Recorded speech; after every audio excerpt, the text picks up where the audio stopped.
Hoy vamos a ver algo muy emotivo, realmente para mí es el encuentro más emotivo que hay en el Nuevo Testamento. Y no se trata tanto de un encuentro, sino de un reencuentro. Hoy vamos a ver, Jesús visita a un prisionero. Y vamos a ver toda la carga emocional que tiene eso para ese prisionero, para los creyentes de su época y para los creyentes de todos los tiempos. Vamos a ver entonces este tema, Jesús visita a un prisionero. Apocalipsis capítulo 1, versículo 8, dice así, palabras de Jesús: yo soy el alfa y la omega, principio y fin, dice el Señor, el que es y que era y que ha de venir, el Todopoderoso. Yo, Juan, vuestro hermano y copartícipe vuestro en la tribulación, en el reino y en la paciencia de Jesucristo, estaba en la isla llamada Patmos por causa de la palabra de Dios y el testimonio de Jesucristo. Apocalipsis 1:10 continúa diciendo: yo estaba en el Espíritu en el día del Señor y oí detrás de mí una gran voz de trompeta que decía: yo soy el alfa y la omega, el primero y el último. Escribe en un libro lo que ves y envíalo a las 7 iglesias que están en Asia: Éfeso, Esmirna, Pérgamo, Tiatira, Sardis. ¿Cómo sigue? Pérgamo, Tiatira, Sardis, Filadelfia y la Odisea. Dice el 12, y me volví para ver la voz que hablaba conmigo, y vuelto vi 7 candeleros de oro, y en medio de los 7 candeleros, está relatando la visión, a uno semejante al Hijo del Hombre, vestido con ropa que llegaba hasta los pies, y ceñido hasta el pecho con un cinto de oro. Su cabeza y sus cabellos eran blancos como blanca lana, como nieve, sus ojos como llama de fuego, y sus pies semejante al bronce bruñido. Yo tampoco sabía lo que era. Significa un bronce pulido. Refulgente como en un horno, y su voz como estruendo de muchas aguas. Tenía en su diestra 7 estrellas, de su boca salía una espada aguda de 2 filos, y su rostro era como el sol cuando resplandece en su fuerza. Versículo 17, la reacción de Juan. Cuando le vi, caí como muerto a sus pies, y él puso su diestra sobre mí, diciéndome: no temas, yo soy el primero y el último, y el que vivo y estuve muerto, mas he aquí que vivo por los siglos de los siglos. Amén. Y tengo las llaves de la muerte y del Hades. Escribe las cosas que has visto y las que son y las que han de ser después de estas. El texto para memorizar es Apocalipsis 1, 17 y 18, las palabras de Jesús. No temas, yo soy el primero y el último, el que vivo y estuve muerto, mas he aquí que vivo por los siglos de los siglos. Amén. ¿Cómo sigue? Y tengo las llaves de la muerte y el Hades. Apocalipsis 1, 17 y 18. La situación en ese momento no podía ser más desesperante. Jerusalén había sido destruida 20 años antes por los romanos. El general Tito Vespasiano arrasó con la ciudad. La iglesia central, la iglesia primigenia de Jerusalén, fue dispersa.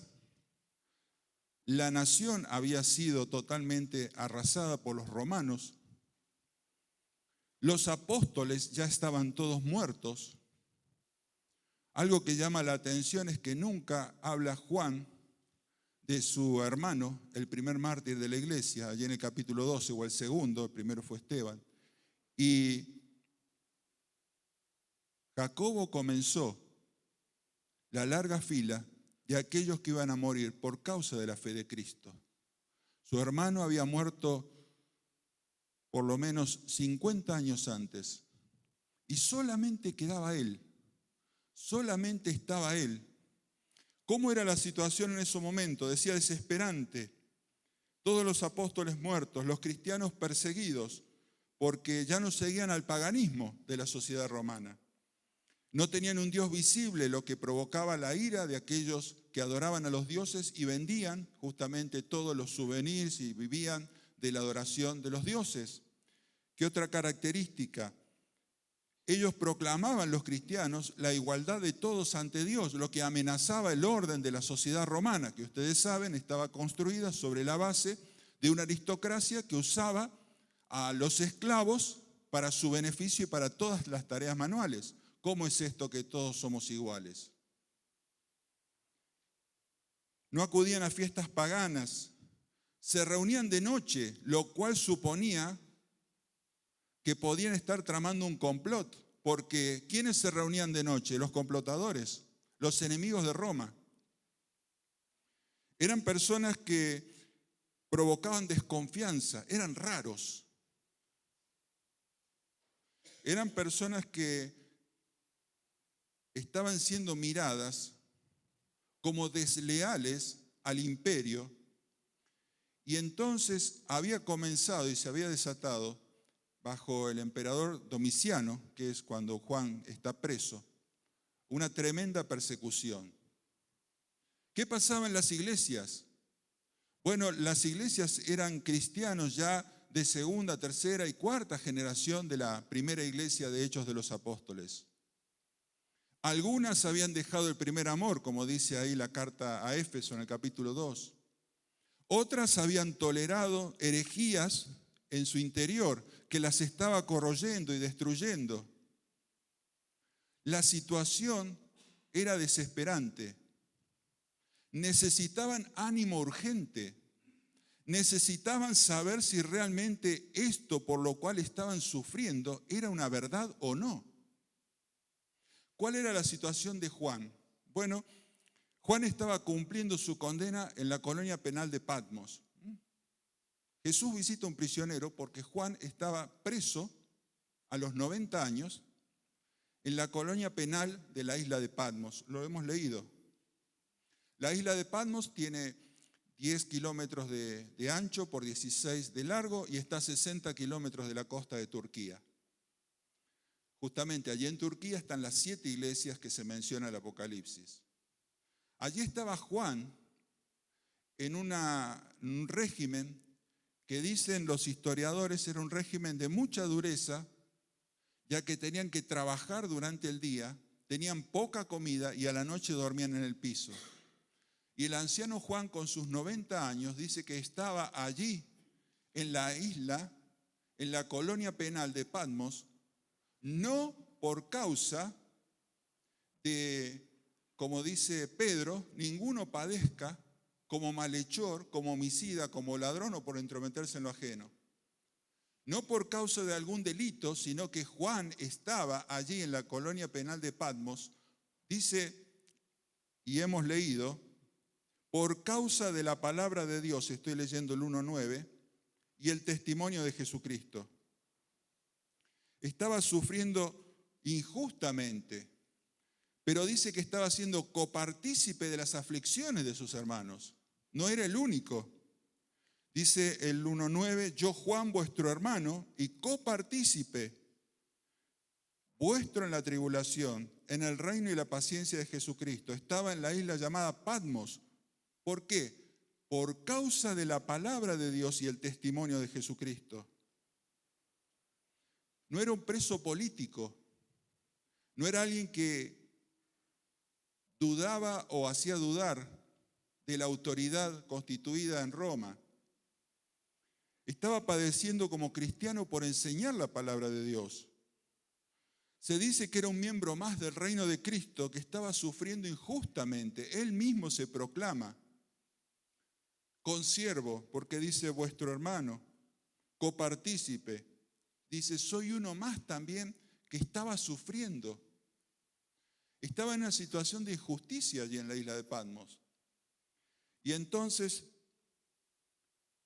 la situación, tanto a nivel general para los cristianos, tanto a nivel de iglesia para las iglesias, tanto a nivel de Juan, el último de los apóstoles que quedaba vivo, era una situación angustiante. Y necesita ánimo urgente. Y necesita una confirmación de su fe. Ahora dice en el 1:9 que hemos leído, yo Juan, vuestro hermano y copartícipe vuestro en la tribulación, dice, en el reino. Juan dice, yo pertenezco a un reino que no es el imperio romano. Yo pertenezco a un reino donde no reina Domiciano. Yo pertenezco a un reino que no se mantiene a través de la violencia y las legiones de soldados. Él decía, yo pertenezco al reino de Jesucristo. Dice que copartícipe en la tribulación, en el reino y en la paciencia de Jesucristo.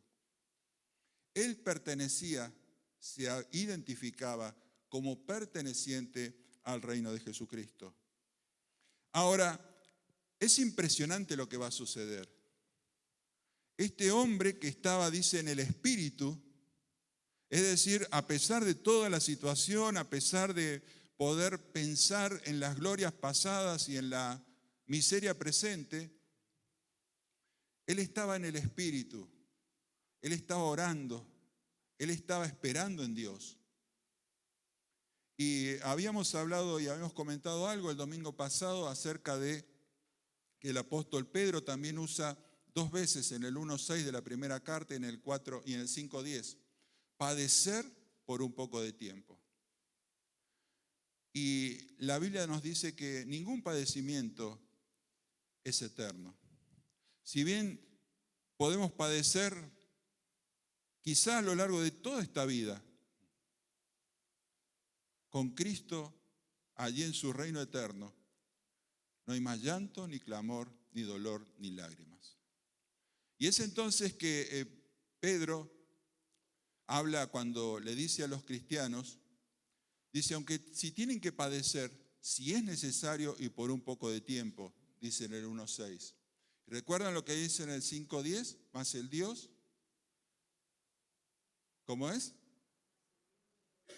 Que nos llamó a su gloria eterna.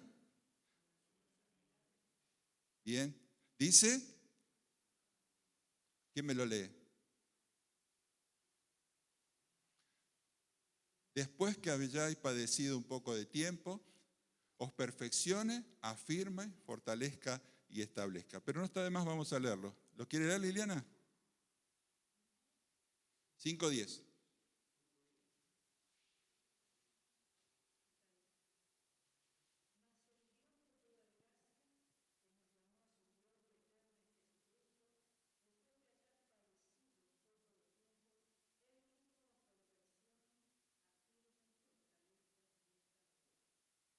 ¿Notan la frase? Un poco de tiempo. Y a veces cuando tenemos 15 años parece que no llega más aquello que queremos. Y cuando tenemos 20 parece que no llega más. Y cuando tenemos 30 parece que no llega más. Y cuando tenemos 50 parece que no llega más. Y todo llega. Y aquello que parece que va a ser el fin, no es el fin, hasta que Dios lo determine. Y aquello que parece que es se cae todo, no se cae todo, hasta que Dios no lo decida. Y es entonces que Juan está en el Espíritu. Y Juan está esperando en Dios. Y vos decís, bueno, pero a los 90 años, sí, Juan está esperando en Dios. Él espera. No sabemos de qué manera espera o qué espera, pero seguramente recibe una sorpresa impresionante. Jesús, su rey, se le presenta. En el Evangelio de Juan, él 3 veces se define a sí mismo como el discípulo amado, el que estaba recostado en el pecho de Jesús en la última cena. Pero pasaron muchos años. Su Señor ya había ido al cielo y había dejado la gran comisión de establecer discípulos e iglesias en toda la tierra.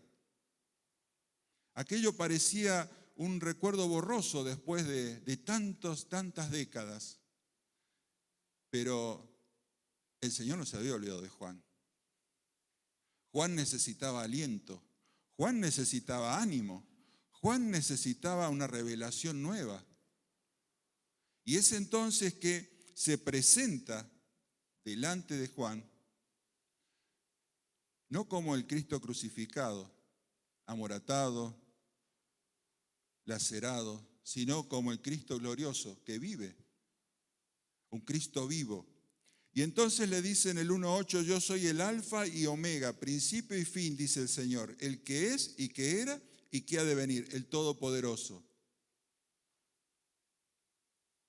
Dice, Juan, vos servís en otro reino. Bueno, acá está tu rey. El rey en persona del reino que dice el 1:9 se presentó delante de Juan. Y dice que el que se presenta tiene un reino eterno, no como los reinos que tenían en aquel momento. Poco tiempo después de Domiciano vino Trajano, que lo liberó a Juan. Pero miren cuánto duró el reinado de Domiciano. 18 meses y después se levantó un nuevo emperador. Y se presenta a Jesucristo, el Rey glorioso, el Rey eterno, el Rey que no muere. Y se presenta diciendo, yo soy el principio y el fin. Yo tengo el control. Yo soy, dice, algo que me llama mucho la atención, el Todopoderoso. Dice el versículo 10, yo estaba en el Espíritu en el día del Señor y detrás de mí oí una gran voz como de trompeta. Él se presenta con autoridad. Esa voz de trompeta era una voz clara, una voz definida de autoridad. Y dice entonces que eres el principio y fin. Y dice el Todopoderoso. El emperador Domiciano tenía una cuota de poder por un poco de tiempo. Cristo es el Rey de un reino eterno.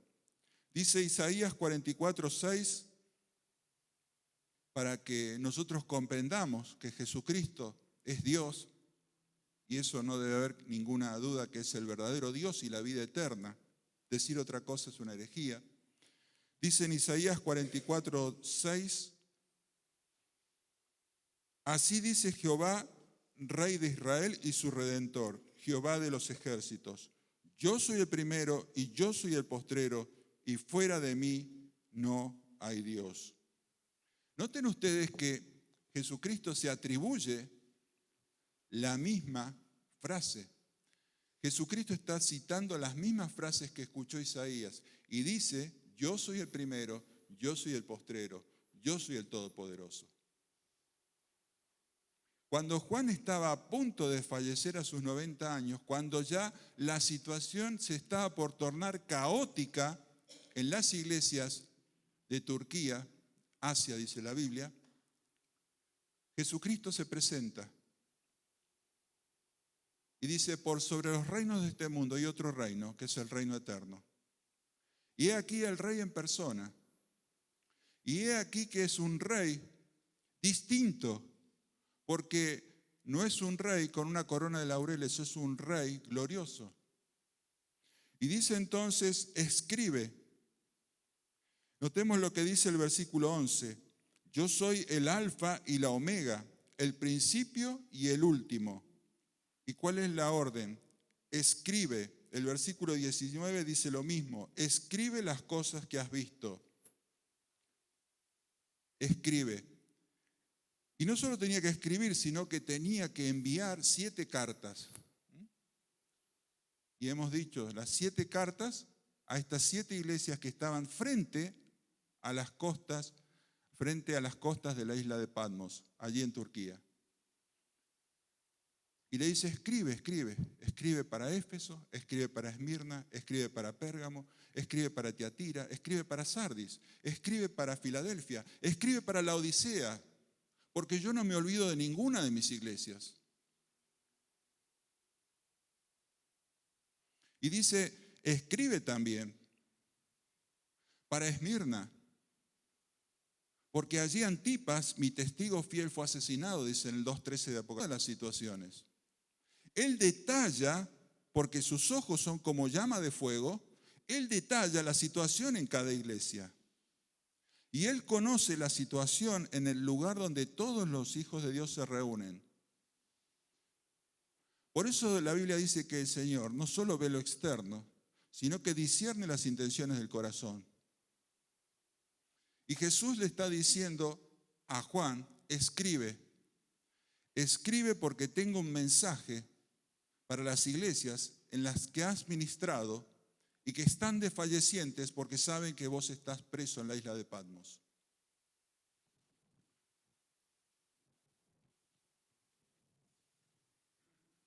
Dice el Todopoderoso.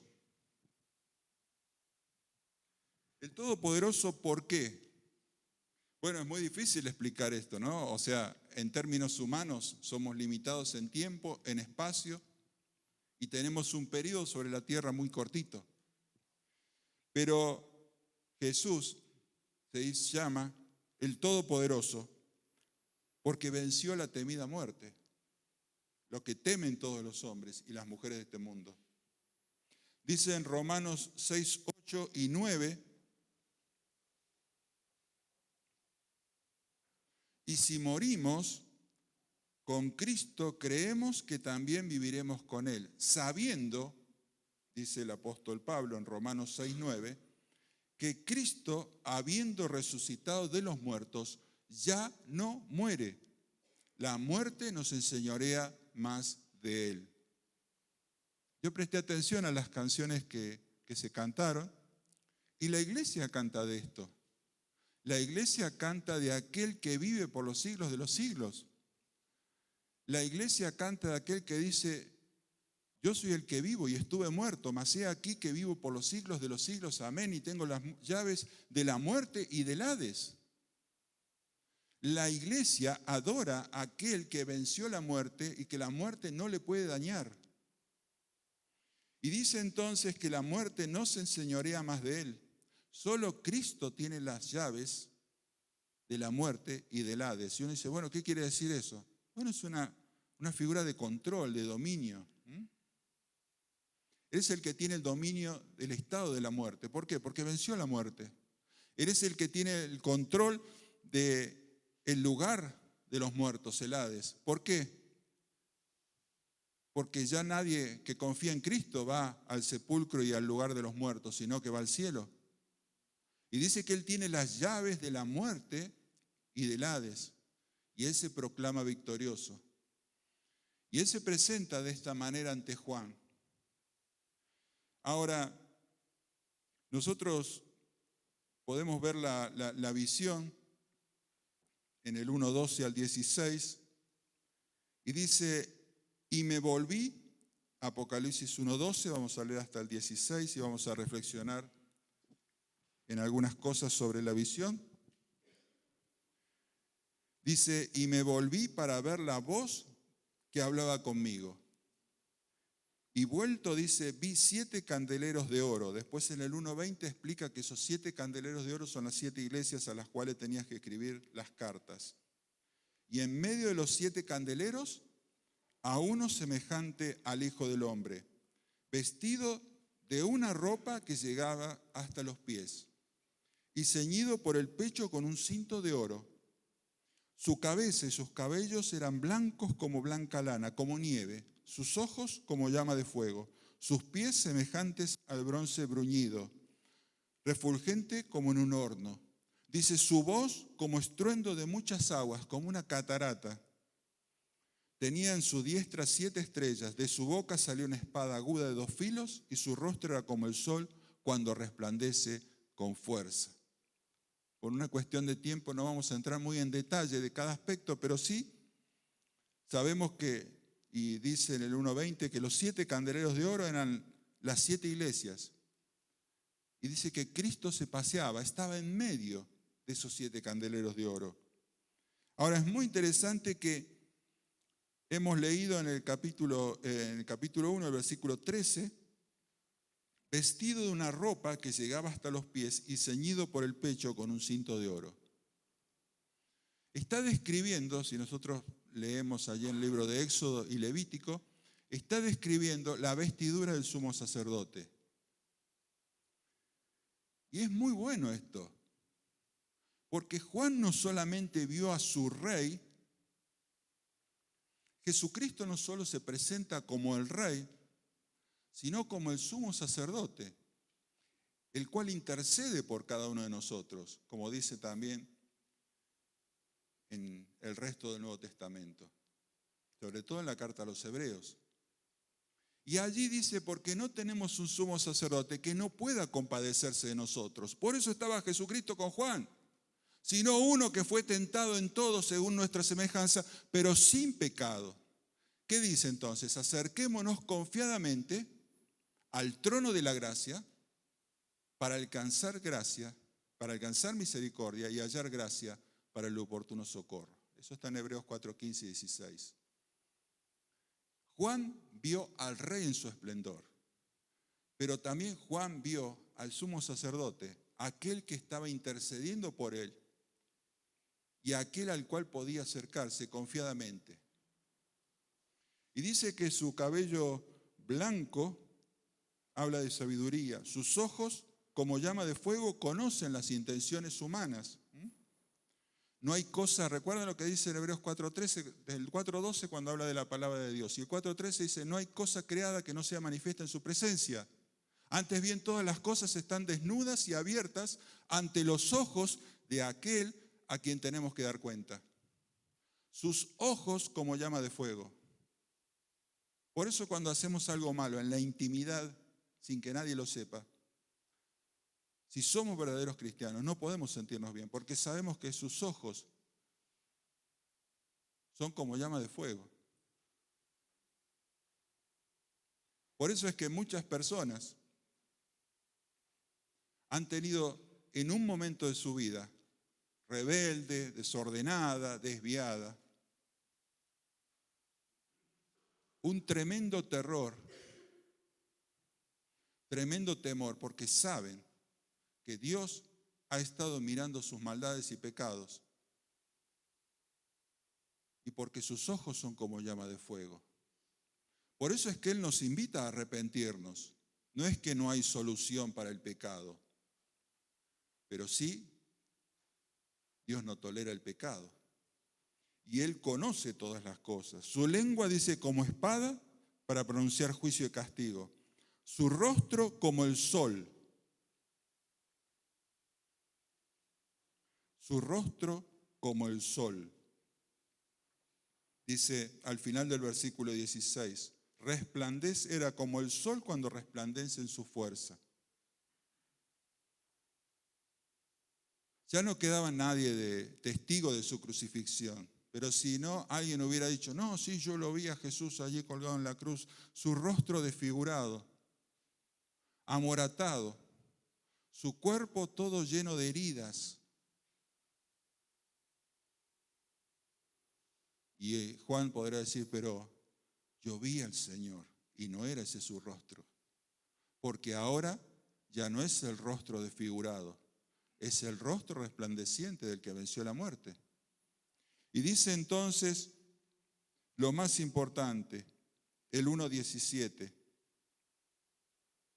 puso su diestra sobre mí. Y ya vamos terminando. Y dice, puso su diestra sobre mí. Y acá tenemos el ánimo que necesitaba Juan. Miren, nosotros podemos donar dinero, podemos hacer cosas para gente necesitada, pero hay muchas personas que no se animan y no quieren estar con los enfermos, con las que están en una condición miserable y que no huelen muy bien, con aquellos que, como escuché a alguien, dice, a los pobres no lo tocan ni con un palo. Y cuando Juan estaba allí y vio al Señor, y dice, caí como muerto porque la gloria del Señor era tremenda y la santidad de Dios me dejó como muerto, siento que me tocan el hombro, entonces es algo real. Dice, puso su diestra, su mano sobre mí. Dice, Cristo es real, me tocó el hombro, me levantó. Cristo es una realidad. Y dice Juan entonces, me tocó.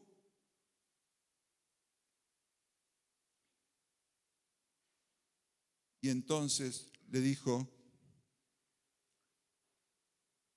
que no tema. Y nos hace pensar el temor que tuvieron los discípulos, donde estaba Juan también, en Mateo capítulo 17, en el monte de la transfiguración. Jesús va con Pedro, Jacobo y Juan, y en un momento, allí en un monte alto, en un momento, él comienza a transfigurarse. ¿Qué quiere decir? Que comienza a mostrar su gloria. Su velo de carne queda a un lado y él comienza a verse glorioso. Y dice que entonces allí hay un espectáculo de luz, de sonido. Dice que había una luz brillante, Mateo capítulo 17, y una voz que decía, este es mi Hijo amado en quien tengo complacencia. Dice que además había visto la aparición de dos personas muy importantes del pasado de Israel, que ya estaban muertas hace siglos, Moisés y Elías, con él. Y dice entonces que los discípulos empezaron a temblar y tenían miedo. Y dice el versículo 17, 6, al oír esto, está hablando de la voz, Mateo 17, 6 y 7, al oír esto los discípulos se postraron sobre sus rostros y tuvieron gran temor. Estamos hablando de la escena del monte de la transfiguración. Entonces Jesús se acercó y los tocó. Muchos años antes, en un momento de temor y de espanto porque veían la gloria de Cristo, Jesús le puso la mano en el hombro a Juan y le dijo, levantaos y no temáis.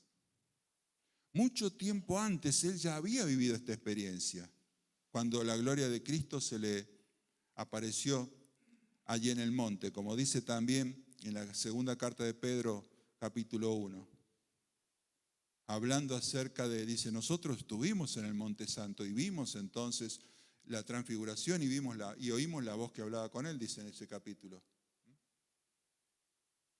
Y cuando Juan tiene que hablar en su primera carta, dice, lo que hemos oído, lo que hemos visto, lo que palparon nuestras manos tocante al verbo de vida, porque la vida se nos manifestó.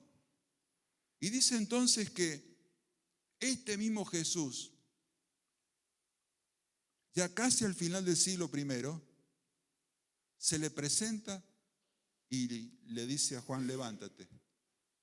Y se le presenta y lo hace que él desaparezca, en él desaparezcan los temores.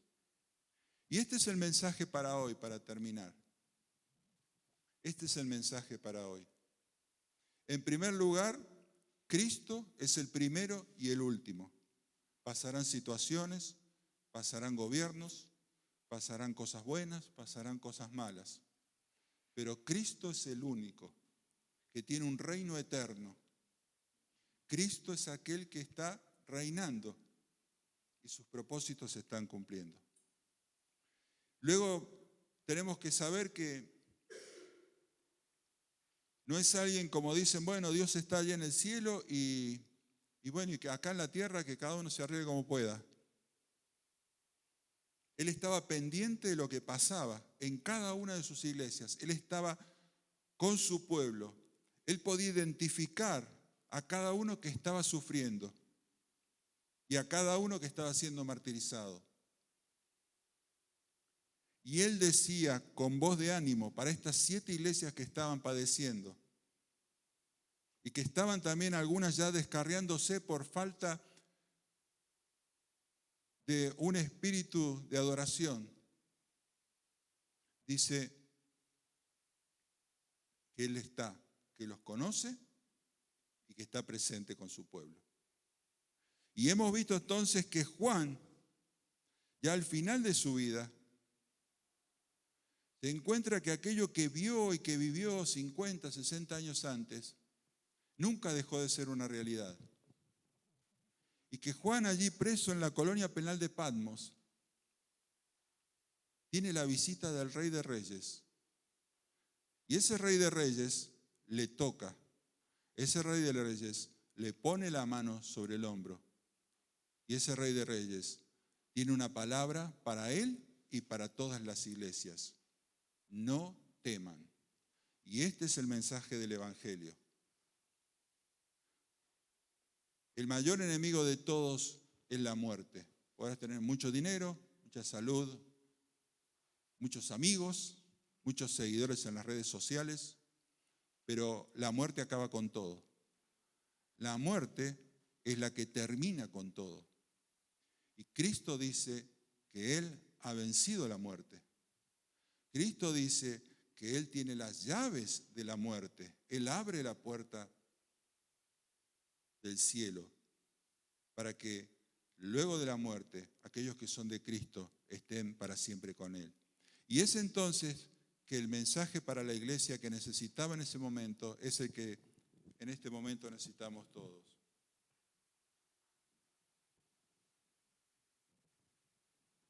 Habrá cosas que nos confundan, habrá cosas que parece que la maldad aumenta, habrá cosas que decimos, bueno, ¿dónde están los verdaderos cristianos? Porque ya nadie está padeciendo como verdadero cristiano, la mayoría amoldándose a las costumbres de este mundo.